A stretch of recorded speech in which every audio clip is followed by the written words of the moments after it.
ঢাকার অদূরে নবাবগঞ্জ যে নবাব রায় চালিয়েছেন তার যথার্থ প্রমাণাদি রয়েছে। ঢাকার অদূরেই এই নবাবগঞ্জে রয়েছে নবাবদের প্রাচীন স্থাপনা, রয়েছে কয়েকটি জমিদার বাড়ি, মন্দির এবং গির্জা। নবাবগঞ্জে কলাকোপায় ইছামতি নদীর পাশ দিয়ে বয়ে গিয়েছে এই জমিদার বাড়িগুলো।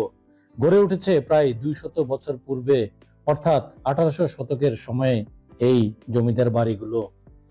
তৎকালীন জমিদার ব্রজেন রায় 4 একর জমির উপর তার এই জমিদার বাড়িটি নির্মাণ করেছিলেন।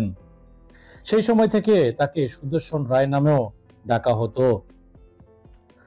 ব্রজেন রায়ের জমিদার বাড়ি ছাড়াও এখানে রয়েছে জগৎ শাহ হাউস, খেলারাম দাতার বাড়ি, ব্রজনিকেতন, নতুন বাড়ি এবং জপমালা রানীর গির্জাও রয়েছে এখানে। প্রাচীন সময়ের এই ঐতিহাসিক স্থাপনাগুলো দেখতে হলে আপনাকে ঢাকার অদূরের এই নবাবগঞ্জ আসতে হবে। ঢাকা থেকে নবাবগঞ্জ আসার পর নবাবগঞ্জ শহরের মহাকবি কায়কোবাদের মোড় থেকে পশ্চিম দিকে কলাকোপায় আসতে হবে। কলাকোপার পাশ দিয়ে বয়ে গিয়েছে ইছামতি নদী।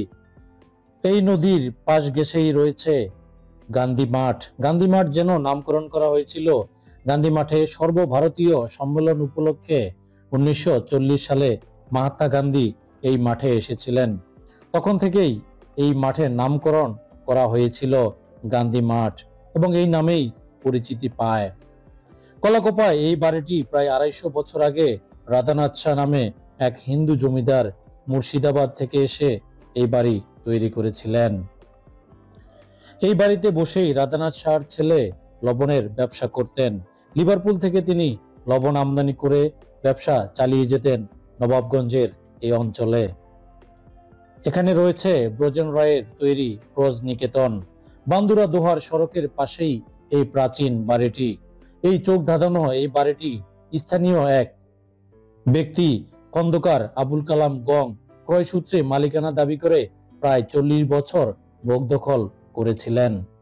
পরবর্তীতে 2024 সালের জুলাইয়ের দিকে নান্দনিক এই বাড়িটি বাংলাদেশ সরকারের অর্পিত সম্পত্তি হিসেবে তালিকাভুক্ত করা হয় এবং দখলদারদের উচ্ছেদ করে দেওয়া হয়। এই বাড়ির ঠিক পাশেই আরেকটি প্রাচীন বাড়ি রয়েছে, যেটি চোখে পড়লে চোখ ধাঁধিয়ে যাবে।